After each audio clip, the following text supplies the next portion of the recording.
Salmo de número Salmo de número 3.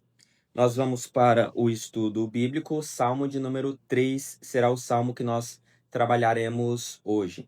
Tem uma questão que nós precisamos falar a respeito dos salmos que é bem interessante antes de nós começarmos a falar mais profundamente a respeito destes salmos.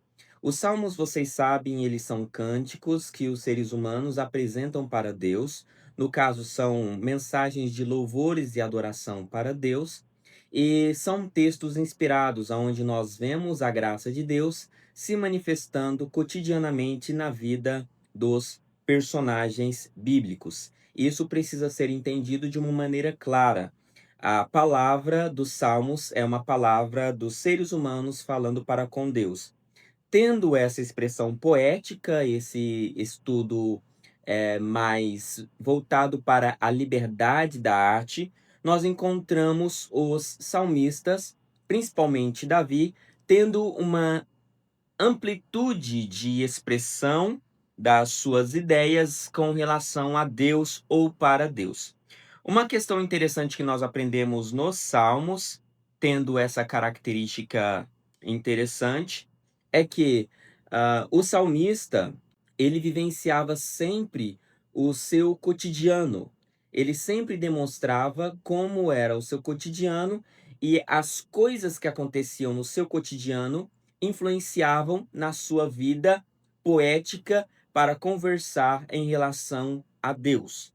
A gente não pode perder isso de perspectiva, por quê? Porque se você pensar que o contexto não ajuda na contribuição dos salmos, você vai deixar de lado ou ignorar elementos fundamentais para entendermos a lógica da construção daquelas narrativas. Vamos usar aqui o exemplo do Salmo de número 3. O Salmo de número 3, ele tem um contexto. No caso, Davi, ele estava fugindo do seu filho Absalão em um momento da sua vida que ele já era mais velho, ele já estava mais avançado de idade. Então nós encontramos Davi em um momento difícil, em um momento, vamos dizer assim, passando por muitas tribulações, aonde os seus inimigos estavam se voltando contra ele.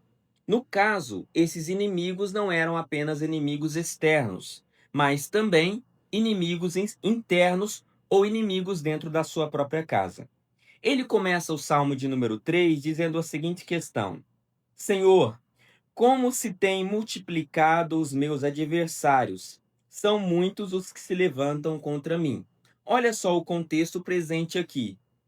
Muitos adversários. Quem são essas pessoas? Pessoas de fora? Pessoas que lutavam contra ele? Não, eram pessoas de dentro da sua própria casa, ou seja, o seu próprio filho levantando contra ele.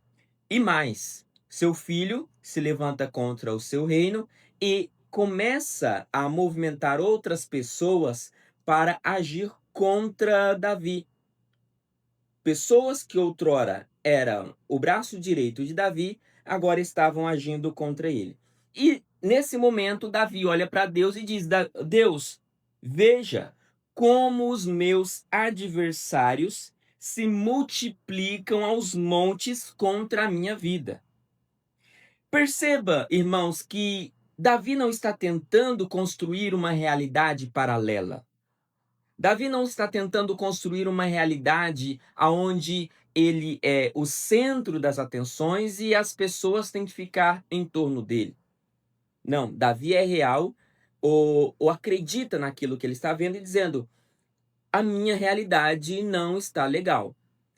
Isso implica também para nós olharmos para a nossa vida e começarmos a ver a mesma questão.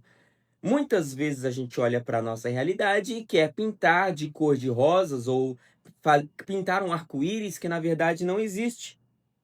Por que isso acontece? Porque a gente se recusa a olhar constantemente para a nossa própria realidade. E Davi, ele tem essa compreensão. Seus inimigos estão cotidianamente se levantando contra ele. e ele clama para Deus neste momento. Talvez nessa tarde você esteja passando pelo mesmo problema. Talvez neste momento você esteja nessa mesma situação.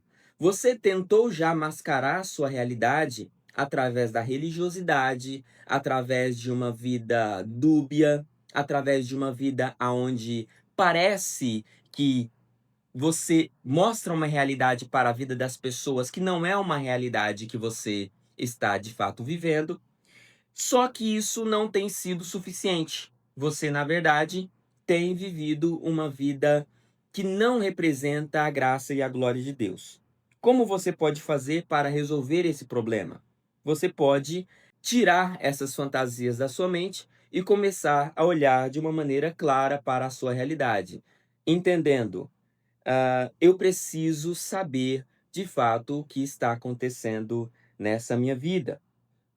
Versículo de número 2, ou verso de número 2, Davi vai continuar dizendo: Muitos dizem da minha alma não há salvação.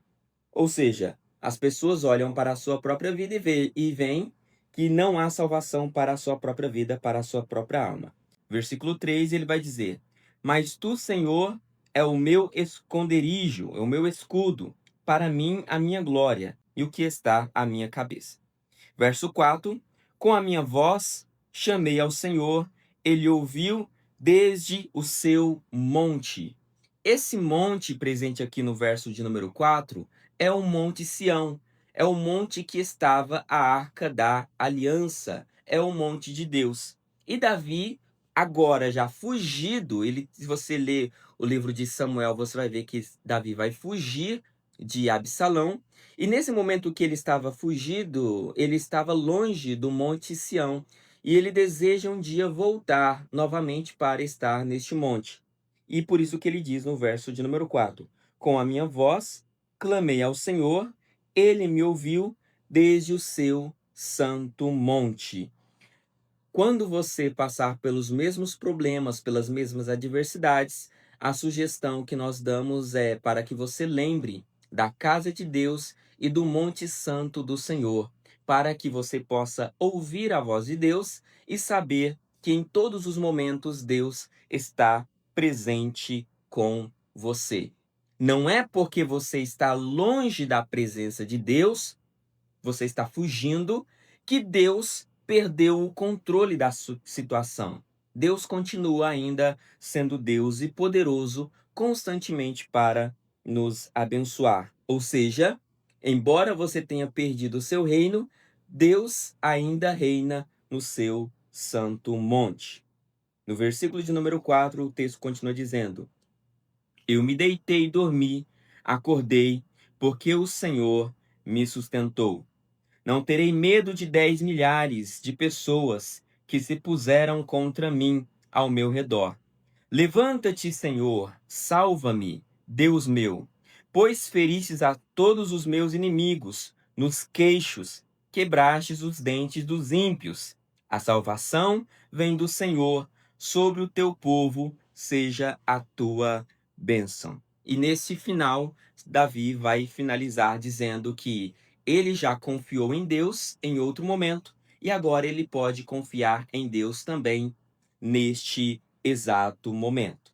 E assim nós finalizamos este salmo de número 3, este salmo abençoado.